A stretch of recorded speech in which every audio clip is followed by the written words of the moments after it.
Bonjour à tous, bienvenue dans cette nouvelle édition. Depuis 2017, des conflits fonciers ont fragilisé la paix entre Diawala et Niélé dans la région du Tchologo.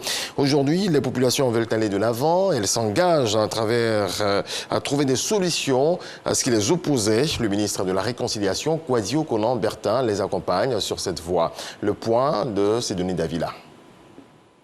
Le ministre de la Réconciliation dans le Tchologo, Kwadio Konan Bertin, tente de trouver une solution au problème du foncier qui divise les populations. Le problème de frontières existe et c'est malheureusement l'héritage que la colonisation nous a légué. Parce qu'aujourd'hui, même la Côte d'Ivoire, les limites de la Côte d'Ivoire le sont. Parce que le colonisateur a voulu que la Côte d'Ivoire soit circonscrite dans les 322 462 km². Et pour des questions d'intérêt, les populations ivoiriennes dans toutes les contrées de la Côte d'Ivoire se voient confrontées à ce genre de situation. Donc il serait intéressant d'aller vers ces populations, de recueillir leur avis. Des affrontements récurrents ont lieu depuis 2017 entre les populations de Diawala et de Niélé. Pour mieux cerner le litige qui oppose ces deux localités en vue de mettre fin aux affrontements récurrents dans la région du Tchologo, précisément dans les localités de Diawala et de Niélé, l'émissaire du gouvernement s'est d'abord entretenu avec le corps préfectoral avant de rencontrer les différentes populations pour un échange franc. Des rencontres qui ont abouti à un début de solution, un cessez-le-feu signé par les différentes parties, qui se sont également engagés à la paix et au dialogue. Je vous ai écouté. Vous avez longuement parlé. Vous avez dit de bonnes choses. Donc, c'est une histoire aux origines profondes. Je crois qu'il y a un qui l'a dit ici, c'est lui. Il dit si on veut que ça finisse, on a qu'à bien tracer les limites. Vous voyez ce qu'il a dit?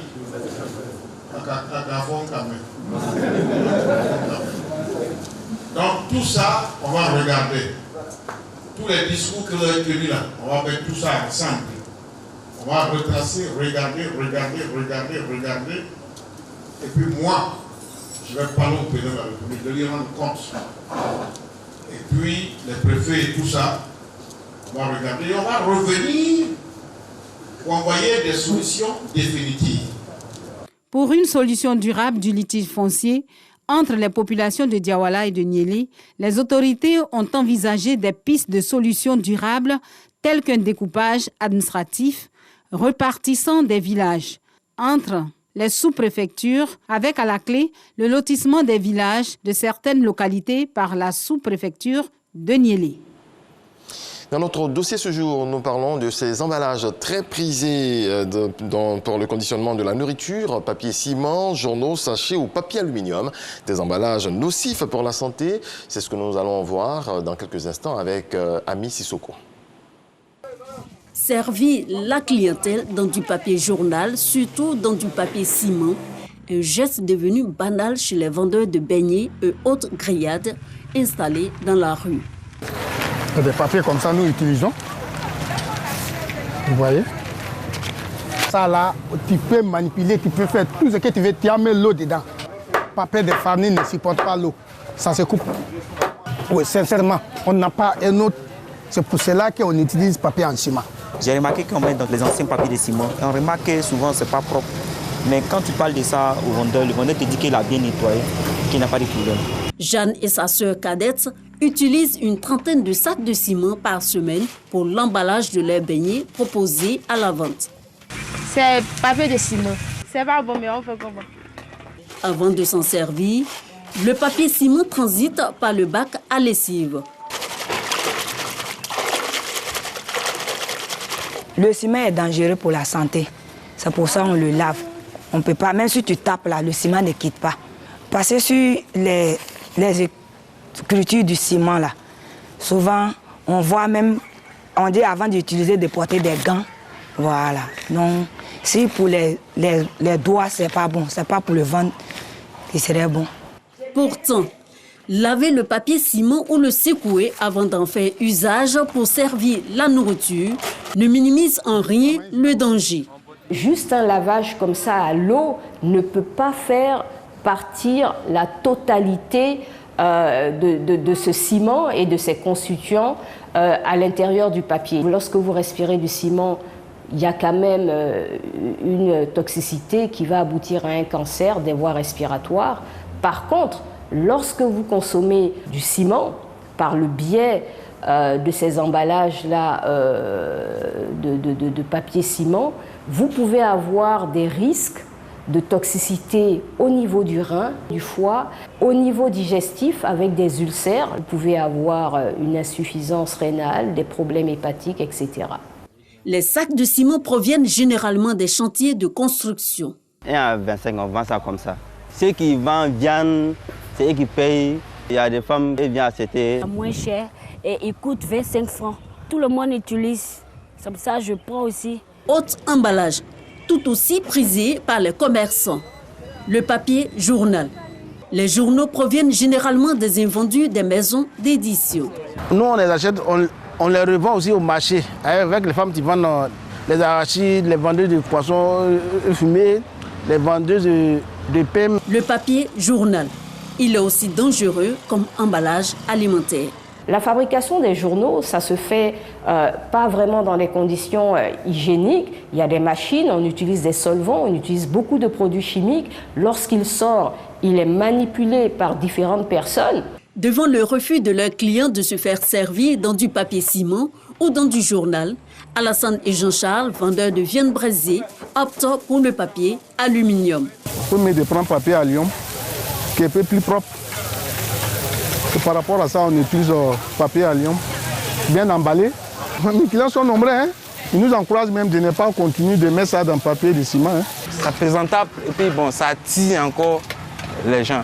Je pense que ces emballages sont bons du moment où c'est fait typiquement pour la nourriture. Le papier aluminium, idéal comme emballage pour bon nombre d'utilisateurs. Toutefois, il y a des précautions à prendre.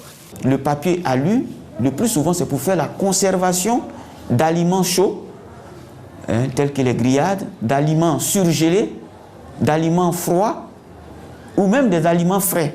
Si vous prenez des aliments chauds, que vous mettez dans du papier alu, que vous mettrez de l'acide là-dessus, tel que le citron, par exemple, cela va entraîner une réaction chimique et contaminer les aliments. Et ça, des études ont montré que l'acidité en contact avec l'aluminium peut entraîner avec le temps une maladie qu'on appelle la maladie d'Alzheimer.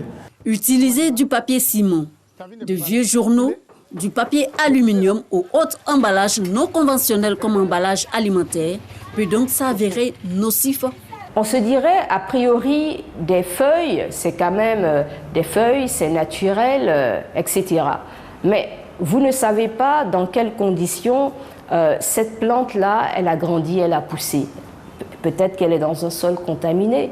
Le sol est peut-être contaminé par des métaux lourds, par des pesticides. On sait aujourd'hui avec certitude que certains plastiques contiennent des produits chimiques qui sont des perturbateurs endocriniens. Certains sont des pro-cancérigènes. Les perturbateurs endocriniens, eux, vont provoquer des perturbations au niveau de la reproduction. C'est quelque chose qui se construit sur du long terme. Alors, quelle solution pour des emballages sains? Prendre un récipient à la maison, c'est ce qui est recommandé, ou un emballage propre, très hygiénique, adapté. Il y a du papier craft qu'ils peuvent utiliser. Il y a des assiettes qu'ils peuvent bien désinfecter et puis bon, servir la clientèle des assiettes en plastique, en porcelaine qu'ils peuvent acheter ou bien des assiettes jetables. Les emballages alimentaires sont faits à base de papier alimentaire. Donc comprenez par papier alimentaire qui ne comporte pas au fait, de substances nuisibles au contact de l'aliment direct. Donc le papier naturellement il est fait à base de bois. On a plusieurs types de craft, mais seulement que nous on aura à vous présenter deux types de craft. On a le craft blanc et on a le craft brun. Le papier craft est déjà utilisé par les boulangeries pour servir les clients. Les vendeurs d'aliments disent ne pas être fermés à cette solution, à condition toutefois que ce papier soit à la portée de tous. Ce paquet contient 100 emballages. Pour une vendeuse de galettes, vous avez l'emballage à 5 francs. Il n'y a aucun impact au fait sur les galettes. Donc vous avez la centaine à seulement 500 francs. Face aux maladies auxquelles s'exposent les populations, le nutritionniste recommande. Un emballage est supposé protéger l'aliment des microbes et autres saletés pouvant porter atteinte à la santé des consommateurs. Le gouvernement doit avoir un regard sur cela pour préserver la santé des consommateurs. En attendant, le consommateur doit être beaucoup plus regardant sur la qualité des emballages utilisés pour le servir. Sa santé en dépend. Un dossier de Ami Sissoko. Les anges du petit marché d'Adiaké ont remporté la 5e édition des festivals samedi dernier. C'est un rendez-vous annuel de réjouissance sportive et culturelle de la ville d'Adiaké. Pendant 3 jours, les festivaliers profitent des berges de la lagune Abi et admirent les prouesses des pagailleurs. Samuel Metch. Il faisait bon vivre ce samedi à Adiaké. La cité balnéaire du Sud-Est était la destination privilégiée des festivaliers. Sur le flanc lagunaire de la ville, des milliers de personnes venues admirer les prouesses des pagayeurs. Une ambiance festive en présence de nombreuses autorités, dont le ministre d'État Kobena Kwasi Adjumani, représentant le Premier ministre Patrick Achi, patron de cette 5e édition. Rendez-vous annuel de réjouissance sportive, le LF Festival est également un vecteur par excellence de la promotion des valeurs culturelles et touristiques de la commune d'Adiaké. Autour de cette course-là, c'est grave beaucoup de choses. Il y a le culturel, il y a un concours théâtral, il y a un concours culinaire, il y a d'autres activités sportives. Et la course de pirogue, c'est sur l'eau, c'est le clou de la cérémonie. Quand on dit LF Festival, quand on dit du tourisme, c'est un prétexte pour faire tourner l'économie locale. À partir de ces festivités, c'est un appel qui est fait au tourisme dans la région, de pouvoir permettre aux jeunes, aux femmes de se livrer à des activités génératrices de richesse. Je voudrais vraiment remercier et féliciter l'initiateur Yensier pour ce festival. Les piroguiers venus de villages et quartiers d'Adiaké ainsi que des communes sœurs de Tiapoum, Bassam et Aboisseau, ont soulevé les vagues de la lagune Abi au rythme des mouvements effrénés des pagaies. Chacun donnant le meilleur de lui-même pour représenter au mieux sa localité. Au bout d'une belle course, l'écurie des anges du petit marché avec 410 points cumulés sur les 5 épreuves au programme s'adjuge le Grand Prix 2021. Un trophée, 20 médailles d'or, plus une enveloppe d'une valeur de 3 millions de francs CFA. Avec la provenance des festivaliers, dont certains sont venus de l'Ouest, du Zanzan, un peu partout de la région ici, ça donne une connotation particulière à la fête et qui également donne l'occasion de parler de cohésion sociale. Le moins qu'on puisse dire, c'est que le LF Festival 2021 a tenu toutes ses promesses. La Côte d'Ivoire va affronter la Guinée en quart de finale de l'Afrobasket 2021. Les Guinéens ont dominé hier en barrage le Rwanda, pays hôte 72-68. Ils seront face aux Ivoiriens ce mercredi à partir de 16h. La Côte d'Ivoire et la Guinée étaient logés dans le même groupe des éliminatoires de Yaoundé avec le Cameroun et la Guinée équatoriale. Les Ivoiriens étaient sortis avec la meilleure note de ce groupe, il faut le rappeler. Ils avaient battu à l'aller comme au retour tous leurs adversaires. Merci de votre attention. C'est la fin de ce point de l'actualité. Excellente journée à toutes et à tous.